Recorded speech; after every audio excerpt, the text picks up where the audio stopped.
자, 오늘은 합집합과 교집합에 이어서 집합의 연산에 대해서 더 배워보도록 하겠습니다.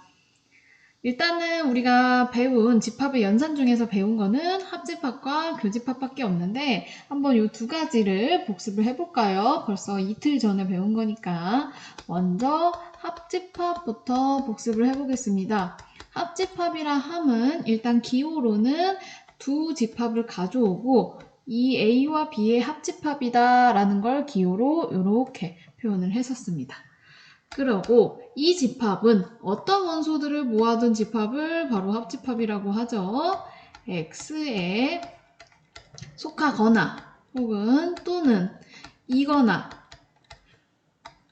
B에 속하는 원소들로 이루어진 집합을 바로 A 합집합 B라고 했었습니다.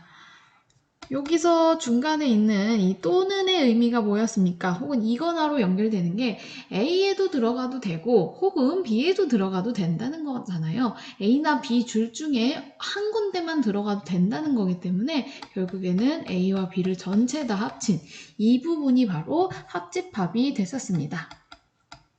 그 다음에 같이 배운 게 이제 교집합이 있었죠.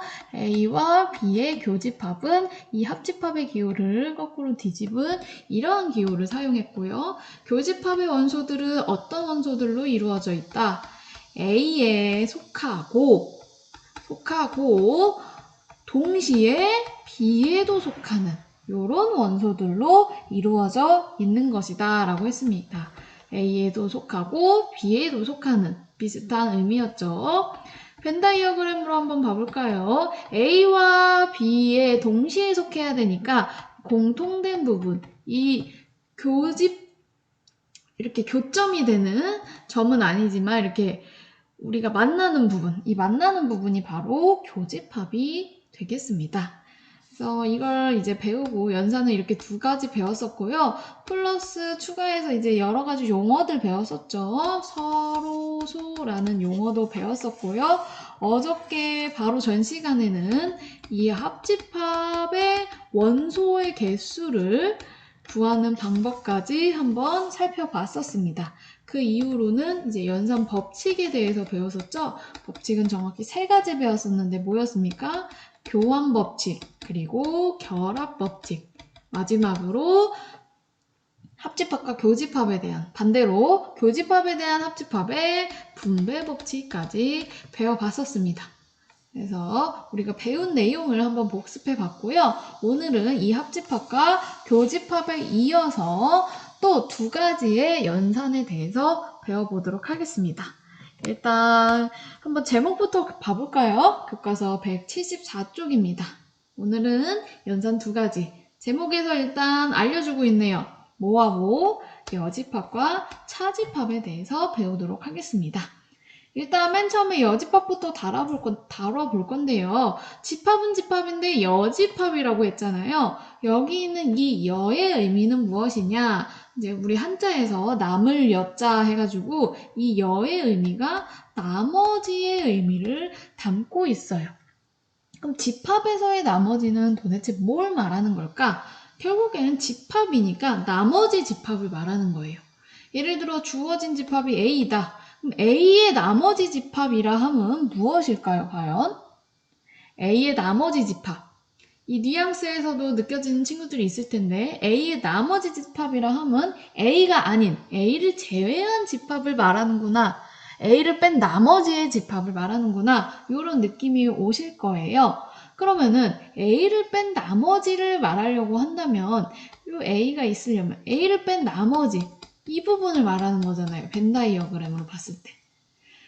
그럼 이 나머지 집합을 말하기 위해서는 반드시 뭐가 필요하냐면 전체 범위는 여기까지만 쓰겠다. 이런 전체 범위, 전체 집합이 필요해요.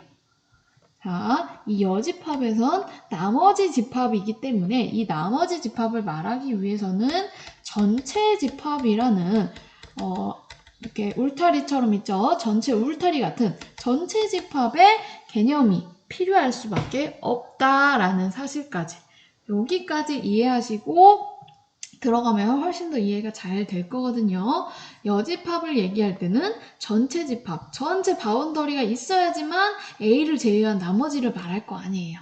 그러니까 전체 집합이 약속이 되어 있어야지만 여집합을 말할 수 있겠구나. 요 느낌까지 아시고 그 다음에 한번 교과서로 여집합의 의미가 정확히 무엇인지 한번 같이 봐보겠습니다. 교과서 174쪽에 있는 똑같은 내용을 가져왔거든요. 일단은 전체 집합을 교과서에서도 먼저 정의를 하고 있습니다. 전체 집합이 주어져야만 하는 이유는 방금 전에 설명했습니다. 여집합을 말하려면 A를 뺀 나머지 집합을 말해야 되기 때문에 전체 집합이 필요할 수밖에 없겠구나. 그럼 전체 집합을 뭐라고 정의했냐? 주어진 어떤 집합에서 부분 집합을 생각하고자 할 때 맨 처음에 주어진 집합을 바로 전체 집합이라고 하시면 되겠고요. 기호로, 우린 기호 좋아하니까 기호로는 대문자 U를 사용하도록 하겠습니다. 자, 그 다음에 이제 전체 집합을 정의를 했으니까 여집합이 무엇인지 봐야겠죠? 여집합은 무엇이냐? 전체 집합 속에서 어떤 부분 집합이 있을 때, 부분 집합 A가 있을 때 전체 집합의 원소 중에서 A에 속하지 않는 모든 원소로 이루어진 집합이다 라고 써있네요. 쉽게 말해서 전체 집합에서 A를 뺀 나머지 원소들로 이루어진 집합이다 라고 생각을 하시면 되겠고, 우리는 이제부터 얘를 뭐라고 부를 거냐? U에 대한, 전체 집합에 대한 A의 여집합이라고 부르겠습니다. 자, 기호로는 굉장히 독특하죠. 기호로는 A의 C제곱을 한 것처럼 이렇게 조그만 글씨로 제곱 자리에 들어가는, 우리 지수 자리에 들어가는 A의 C 이렇게 쓰겠습니다. 여기서 이 C는 영어로 이제 컴플리먼트 세트라고 여집합을 뜻하는 이 C 약자를 갖다가 쓴 거라고 보시면 되겠습니다. 자, 그럼 여기까지 이해가 됐을까요, 여러분? 자, 그럼 우린 벤 다이어그램으로 정확히 여집합이 뭘 의미하는지 한번 봐야겠죠? 자, 이런 식으로 부분 집합을 말하기에 앞서서 여집합은 전체 집합이 필요하다는 거. 전체 집합 안에 A를 부분 집합으로 가지고 있으려면 전체 집합 속에 A가 다 포함되게 이런 식으로 그리면 되겠죠. 그리고 A의 여집합이라 함은 A를 제외한 전체 집합 안에 들어있으면서도 전체 집합의 원소여야 돼요. 전체 집합 안에 들어있으면서도 A를 제외한 나머지 모든 원소들로 이루어진 집합이기 때문에 전체 집합에서 A를 뺀 여기 이제 빨간색으로 칠해진 이 부분이 바로 A의 여집합을 나타내는구나. 그럼 A의 여집합은 이제 벤 다이어그램으로 나타냈으니까 조건제시법으로 제시할 땐 어떻게 제시가 되는지도 챙겨 가셔야겠죠. 조건제시법으로는 어떻게 그려지나 A의 여집합은 전체 집합에는 속해야 하지만 A에는 속하지 않아야 돼요. 자, 가운데 뭘로 연결했습니까? 그리고로 연결했네요. 그리고는 우리가 교집합에서 쓰던 단어였거든요. 동시에 일어나야 된다는 거예요. 전체 집합에도 들어가면서 동시에 A 집합에는 안 들어가야 된다라는 의미이기 때문에 여기에 또는 이라고 쓰시면 절대 안 됩니다. 전체 집합이면서 그리고 A 집합에는 속하지 않는 이면서 비슷한 의미가 되겠죠. 어쨌든 동시에 이루어져야 한다. 전체 집합이면서 A에는 안 들어가는 그런 원소들을 모아둔 집합이 바로 A의 여집합이 되겠습니다. 요거 가지고 간단한 문제 한번 풀어볼까요? 충분히 여러분들 풀 수 있을 거라고 생각되니까 잠깐 영상 멈추고 문제 8번 풀어주세요. 자, 그럼 8번 한번 같이 보겠습니다. 여집합을 구하라고 했습니다. 여집합은 무조건 뭐가 등장해야 된다? 뭐가 약속되어 있어야 된다? 전체 집합이 약속이 되어 있어야 됩니다. 지금 전체 집합을 살펴보니까 10 이하의 자연수라고 했네요. 1, 2, 3 쭉쭉쭉 해서 10까지 간다는 얘기겠고요. 지금 A의 여집합을 봐야 되는데 물론 벤 다이어그램 그리셔도 돼요. 원소가 10개밖에 안 되니까 충분히 그릴 수 있지만 우리 이 정도는 이제 눈으로 보고도 바로 할 수 있잖아요. 전체 집합에 속하면서 A가 아닌 원소들이 들어있는 A의 여집합을 구해보겠습니다. 그럼 1부터 10까지 중에 결국에 2, 4, 6, 8, 10을 빼라는 얘기예요. 여기가 짝수들이니까 홀수들만 남겠네요. 이렇게 되겠죠. B의 여집합도 계산을 해볼까요? B에 있는 원소들을 보니까 10의 약수, 즉 1, 2, 5, 10 이렇게 4개밖에 없네요. 그럼 B의 여집합은 전체 집합에는 들어가지만 B를 제외한 나머지 집합을 써야 되기 때문에 이 1, 2, 5, 10 4가지 원소를 뺀 총 6가지 원소가 와야겠죠. 1, 2, 3, 4, 5 빼고요. 6, 7, 8, 9 이렇게 총 6가지 원소가 오면 B의 여집합이 정확히 되겠습니다. 그래서 지금까지 여집합의 의미에 대해서 배우고 간단한 문제를 풀어봤습니다. 이제는 차집합에 대해서 다뤄보도록 하겠습니다. 자, 차집합은 과연 무엇일까? 차, 우리가 아까 여라는 의미에서 나머지를 추측했듯이 차라는 의미에서도 한번 차집합을 유추해 볼 수가 있을 것 같은데요. 우리가 차는 이미 수학적으로 많이 쓰잖아요. 합, 차 할 때 차 뭡니까? 뺀다는 거죠. 그렇죠? 뺄셈인데 우리가 집합에서는 덧셈, 뺄셈 숫자에서 쓰던 게 그대로 쓰이진 않잖아요. 그러면은 집합에서의 뺄셈은 도대체 뭘까? 집합에서의 뺄셈은 도대체 뭘까? 예를 들어 집합 2개를 가져오고 A에서 B를 빼보자는 얘기예요. 과연 A에서 B를 빼자는 건 무슨 의미가 될까? 벤 다이어그램으로 생각해 볼까요? A랑 B가 이렇게 일반적으로는 벤 다이어그램 이렇게 그리죠. 어떤 포함관계를 가지고 있을지 모르니까 A에서 A라 함은 지금 A를 색칠해 보면 이거예요. 그렇죠? 요 A에서 B를 빼버리겠다는 거예요. 여기 있는 이 B를 빼버리겠다는 거죠. 그럼 B가 빠져버리면은 결국에 원래 있던 A에서 B를 뺀다는 거는 이 부분 있죠. 공통된 이 부분이 빠져버리게 된다는 거. 그러면 뭐만 남겠어요? A의 이 부분만 남겠죠. 요 부분만 남겠죠. 이런 식으로 한번 추측을 해봤는데 과연 이게 정말 A와 B의 차집합을 말하는 건지 교과서로 한번 정리를 해보겠습니다. 교과서 175쪽에 나와 있는 내용이고요. 한번 같이 봐보도록 하겠습니다. 교과서 175쪽 같이 보겠습니다.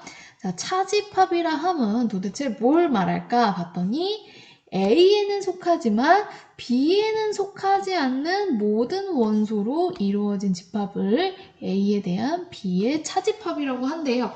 A에는 속하지만 B에는 속하지 않는다.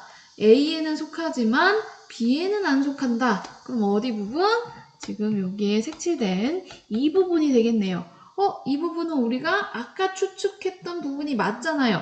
아까 우리가 어떻게 추측했어요? 집합 A에서 B를 빼는 거니까 A가 기준이에요. A에서 B에 들어가는 원소들을 다 빼자는 거죠. 집합 A에서, 집합 A 안에서 B의 원소들을 다 빼자는 거였어. 그럼 이 부분이 빠져나갈 거 아니에요. 집합 A에서 B 부분을 빼니까 정확히 차집합이랑 일치함을 알 수가 있겠네요. 차집합의 뜻 자체는 A에는 속하지만 B에는 속하지 않는 원소들로 이루어진 집합이라고 써있지만 쉽게 말해서 아까 말한 것처럼 집합 A에서 B의 원소들을 다 뺐다라고 생각을 하시면 되겠습니다. 그러면은 우리가 어떻게 생각해 볼 수 있냐면 자, 일단 기호로는 이렇게 쓰고요. 얘가 정확히 어떤 집합과 일치하냐고 볼 수 있냐면 A에서 뭘 뺀다고 했어요? A 안에, A가 기준이에요. A 안에서 B의 원소들을 빼는 거기 때문에 이 부분을 빼는 거잖아요. 이 부분이 A 교집합 B이기 때문에 A에서 A 교집합 B를 뺀 게 바로 이 차집합을 의미하는구나 라고 생각을 하시겠습니다. 자, 이거는 기호입니다. 기호예요. 그래서 A에서 B를 뺀 거는 정확히 차집합의 의미는 전체 집합이 아니라 전체 A 전체에서 교집합을 뺀 부분, B와의 교집합을 뺀 것과 정확히 일치하구나 라고 이해를 하시면 되겠습니다. 우리가 방금 전에 배운 여집합과 조금 비교해서 생각해 볼 부분이 있는데요. 뭘 비교해서 생각해 볼 수 있냐면 여집합에서 중요한 건 뭐라고 했어요? 항상 뭐가 전제돼야 된다? 전체 집합이 무엇인지가 정해져야 돼요. 왜냐면 여집합은 전체 집합이 정해짐에 따라서 여집합이 달라지거든요. 전체 집합이 크면 여집합도 더 클 거고 전체 집합이 작아지면 여집합도 작아질 거란 말이에요. 이런 식으로 전체 집합이 중요한 요소였는데 차집합에서는 지금 보시다시피 전체 집합이란 용어가 전혀 나오지 않고 있어요. 자, 차집합에서는 결국에 전체 집합이 주어지지 않아도 구할 수 있고 뭐만 주어지면 되냐? 우리가 빼고자 하는 그 두 가지 집합만 비교해서 차집합을 충분히 구할 수 있다라는 얘기였습니다. 벤 다이어그램으로도 살펴봤으니까 마지막으로 우리 조건제시법으로는 어떻게 제시하는지 한번 봐줘야겠죠? 조건제시법으로는 어떻게 제시하냐? A 빼기 B, A에 대한 B의 차집합이라 함은 A에 속하지만 B에는 속하지 않는 그런 원소들로 이루어진 집합이다. 여기가 그리고로 연결될 수밖에 없는 사실 이해 가시죠? 왜? A에는 속하고 B에는 안 속하는 동시에 생각해야 하는 부분이기 때문에 그리고라고 연결을 해주셔야겠습니다.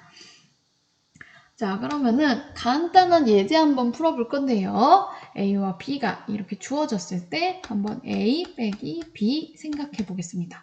A에 대한 B의 차집합의 원소들을 써볼게요.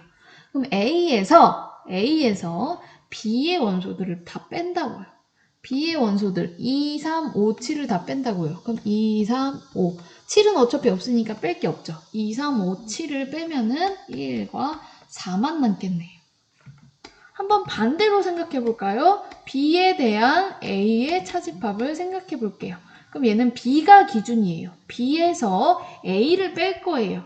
원소는 4개고 A는 원소가 5개지만 상관없어요. 원소의 개수는 상관없습니다. B에서 들어있는 A의 원소들을 다 뺄 거예요.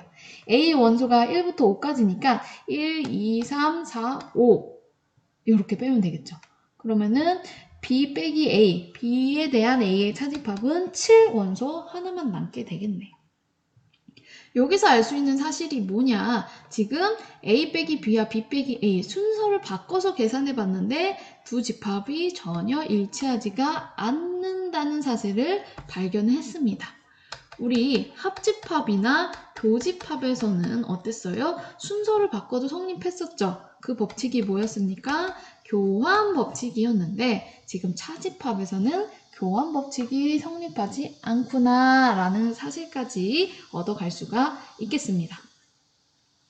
그럼 이제 여집합과 차집합 전부 뜻은 배워봤고요. 차집합을 배웠으니까 한번 여집합도 차집합으로 나타낼 수가 있을 것 같거든요. 여집합은 뭐였습니까? 여집합은 어떤 원소들? 전체 집합에는 속하면서 어디에는 안 속해요? A에는 안 속합니다. 자, 지금 이 형태를 보시면 굉장히 유사하다는 사실을 알 수 있어요. 어떻게 유사하죠? 지금 이 부분에 U가 있고 이 부분에 A가 있는 거랑 똑같거든요. 즉, A의 여집합은 뭐다? 전체에서 A를 뺀 U에 대한 A의 차집합이구나. 이렇게 생각하실 수도 있겠습니다. A의 여집합은 전체에서 A를 뺀 집합이다. 여기까지 챙겨가시고 한번 조그마한 예제도 풀어봤으니까 여러분들이 직접 연습할 수 있는 시간 드리겠습니다. 문제 9번이고요. 잠깐 영상 멈추고 A 빼기 B와 B 빼기 A를 각각 구해보세요. 자, 다 풀진 않고 한 가지만 풀어보도록 할게요. 한번 2번만 해결을 해보겠습니다. 같이. 나머지 1번, 3번은 여러분 뒤에 있는 답지와 해결해 보시고 해결해 보고도 모르겠으면은 개인적으로 질문 주시면 되겠습니다. 자, 2번만 해볼게요. A 집합은 뭐냐? 6의 약수들이니까 1, 2, 3, 6 이렇게 될 거고 B의 집합은 12의 약수네요. B의 집합은 1, 2, 3, 4, 6, 12 이렇게 되겠죠. 그 다음에 우리는 뭘 계산해야 된다? A에서 B를 뺀 차집합을 계산해 볼 건데 자, 원소의 개수가 터무니없이 적지만 원소의 개수가 적어도 적은 거에서 큰 걸 충분히 뺄 수 있어요. 차집합의 의미 자체가 뭐다? A 기준이죠. A가 먼저 나와 있으니까 A 집합에 들어있는 B 원소들을 다 빼겠다는 거예요. 1, 2, 3, 4, 6, 12를 빼겠다는 거거든요. 한번 빼볼까요? 1, 2, 3, 4, 6, 12 다 빠지네요. 얘가 다 B의 원소네. 그럼 다 빠지면은 A 빼기 B는 원소가 아무것도 없는 집합이 될 거예요. 원소가 아무것도 없는 집합은 뭐다? 그렇죠. 공집합이었죠. 공집합 이렇게 써주시면 되겠습니다. 자, 반대로 이번에는 B에서 A를 빼보겠습니다. B에서 A를 뺄 건데 그렇다는 얘기는 B를 기준으로 B 안에 들어있는 A 원소들을 다 빼야 되겠죠. 1, 2, 3, 6이네요. 1, 2, 3, 6 빼면은 4, 12 이렇게만 남게 되겠네요. 이렇게 해결을 해주시면 되겠고 나머지는 꼭 답 맞춰보세요. 자, 지금까지 해서 여집합과 차집합의 의미를 알아보고 간단한 문제를 달아봤습니다. 이번에는 여집합과 차집합이 갖는 성질에 대해서 알아볼 건데요. 이 성질을 한번 문제를 통해서 알아보고 마지막에 최종적으로 정리하는 시간을 갖도록 하겠습니다. 일단 여집합과 차집합의 성질 중에 가장 많이 쓰이는 성질 중에 하나죠. 결과가 굉장히 중요합니다. 일단 우리는 결과를 사용하기 전에 왜 그러한 결과가 성립할 수밖에 없는지 확인을 해볼 필요가 있겠죠. 이제 3번입니다. 다음과 같이 주어졌을 때 이식, 자, 이 결과가 굉장히 중요한데요. 중요하다는 얘기는 그만큼 많이 사용된다는 얘기예요. 굉장히 많이 사용되는데 이 성질이 성립하는 이유를 벤 다이어그램을 통해서 확인해 보라고 했습니다. 확인해 봐야죠. 일단 좌변에 있는 식은 좌측에, 우변에 있는 식은 우측에 한번 벤 다이어그램을 색칠을 해볼게요. A 빼기 B의 집합. A 빼기 B의 집합은 우리가 어딘지 너무 알죠? A에서 B를 뺀 집합. 빨간색으로 칠해보겠습니다. 이 집합이고요. 자, 여기는 이제 교집합을 하라고 했으니까 조금 생각을 해볼 필요가 있겠네요. 먼저 A를 색칠해 보겠습니다. A 색칠하면 이 부분이고요. 그 다음에 B의 여집합을 색칠해 보겠습니다. B의 여집합은 B를 제외한 나머지 전체 집합 안에서 B를 제외한 나머지 집합이기 때문에 어디에 색칠이 되냐면 여기에 색칠이 되겠죠. 이런 식으로요. 이런 식으로 색칠이 될 겁니다. 우리는 얘를 뭐 하고 싶다? 우리는 얘를 교집합하고 싶다. 즉 회색깔과 연두색이 칠해진 부분의 공통 부분을 보고 싶다는 거예요. 겹치는 부분. 어디죠? 아, 여기네요. 여기. 그럼 양쪽을 비교해 보겠습니다. 양쪽에서 나타내는 집합이 빨간색만 보시면 되죠. 정확히 같다라는 사실을 벤 다이어그램을 통해서 알 수 있고요. 우리는 이 결과를 확인했기 때문에 앞으로 이 차집합을 교집합, 여집합과 교집합을 사용해서 나타낼 수 있다는 점. 이거를 이제 첫 번째 새로운 성질로 이해를 하시면 되겠습니다. 자, 여기서는 순서 헷갈리시면 안 됩니다. 여집합이 어디 들어가 있냐면은 요 뒤에 있는 B에 여집합이 들어가 있다는 거. 순서 유의하시면서 첫 번째 성질 한번 확인해 봤습니다. 이어서 또 두 번째 성질을 다뤄볼 건데요. 이번에는 전체 집합이랑 공집합 사이에서 어떤 성질이 성립하는지 볼 거예요. 다음 것들을 또 벤 다이어그램을 통해서 확인해 보라고 했네요. 자, 전체 집합의 여집합은 공집합이다 라고 했어요. 자, 이렇게 전체 집합이 있고 전체 집합을 일단 칠하면은 이 부분이 되겠죠. 근데 이거의 여집합을 칠해야 돼요. 여집합을 칠하려면 어떻게 되겠습니까? 전체 집합은 얘건데 여집합은 그러면은 얘를 제외한 나머지이기 때문에 얘를 제외한 나머지이기 때문에 그냥 없는 거죠. 왜냐면은 여집합이라 함은 전체 집합에 들어가면서 그 A의 원소가 아닌 거여야 되잖아요. 어쨌든 기준은 전체 집합 안에 들어가는 것만 생각을 해야 돼요. 이 전체 집합 안에 들어가는 것 중에서 이 전체 집합을 뺀 나머지, 전체를 뺀 나머지이기 때문에 아무 원소도 없겠죠. 그렇기 때문에 전체 집합의 여집합은 공집합이 될 수밖에 없다. 공집합이 될 수밖에 없다. 반대로 이번엔 공집합의 여집합을 생각해 볼 건데요. 일단은 여집합이기 때문에 전체 집합을 일단 생각해 두시고, 공집합은 벤 다이어그램으로 그릴 수가 없어요. 원소가 없기 때문에. 그냥 원소가 없는 집합이고, 그 원소가 없는 집합, 아무것도 없는 집합을 제외한 나머지, 그렇지만 전체 집합 안에서 원소가 없는 이 공집합을 뺀 나머지 집합을 생각해보면 당연히 전체 집합이 될 수밖에 없겠죠. 그래서 지금 결과만 놓고 보시면 어떻게 그려지는 걸 알 수 있냐. 전체 집합의 여집합은 공집합, 반대로 공집합의 여집합은 전체 집합이 되고 있습니다. 지금 순서가 바뀐 것을 볼 수가 있죠.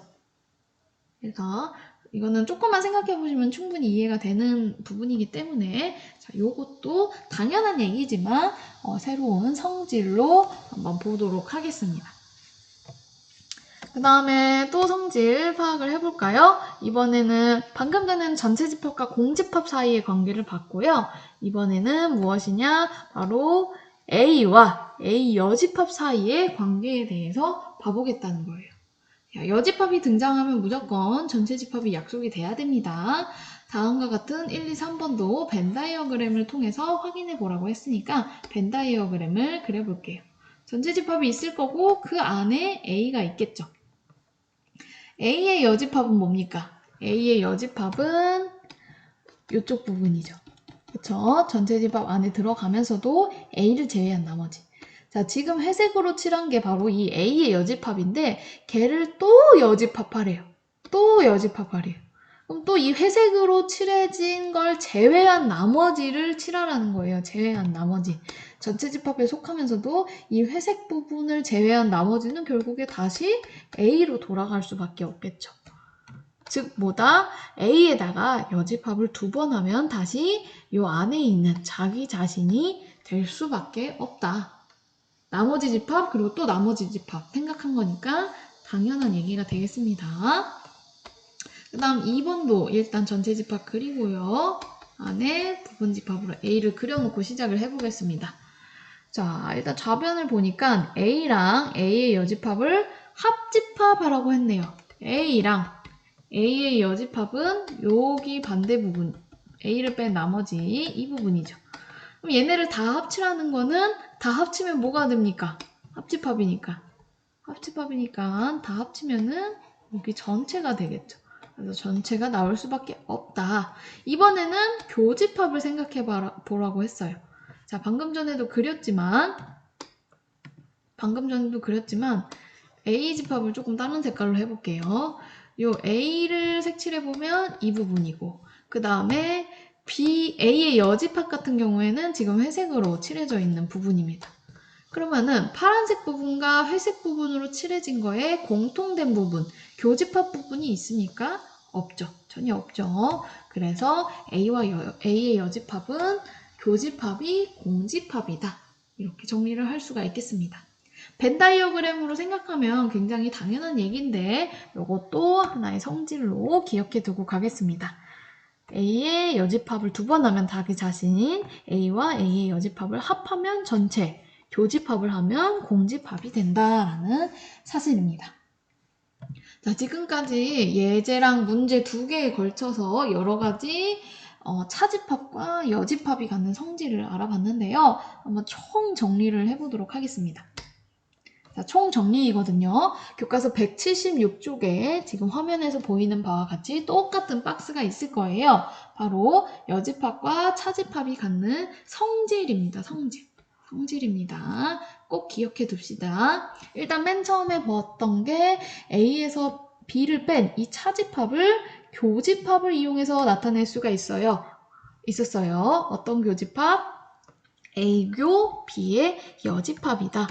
자, 여기서 중요한 거는 여집합이 어디 들어가냐? 빼는 걸 당하는 A 빼기 B 뒤에 있는 애의 여집합이 들어간다는 사실. 특히 이 1번 같은 경우에는 많이 사용하니까 중요하다고 했었죠. 그 다음부터는 좀 당연한 얘기긴 한데 그래도 성질로 나와 있으니까 보겠습니다. 전체집합의 여집합은 공집합, 반대로 공집합의 여집합은 전체집합. 그리고 어떤 주어진 하나의 집합이 있을 때 A라고 할 때 A의 여집합을 2번 하면 다시 자기 자신 A가 된다. 그리고 A와 A의 여집합을 합하면 합집합을 생각해보면 전체집합이 되고 교집합을 생각해보면 정확히 공집합이 된다. 이러한 성질까지 정리를 해두고 기억해 두시면 되겠습니다. 자, 그래서 오늘은 여집합과 차집합의 뜻, 그리고 이 두 집합이 갖는 성질까지 다뤄봤습니다. 자, 꼭 복습하시고 다음 시간에 뵙도록 하겠습니다.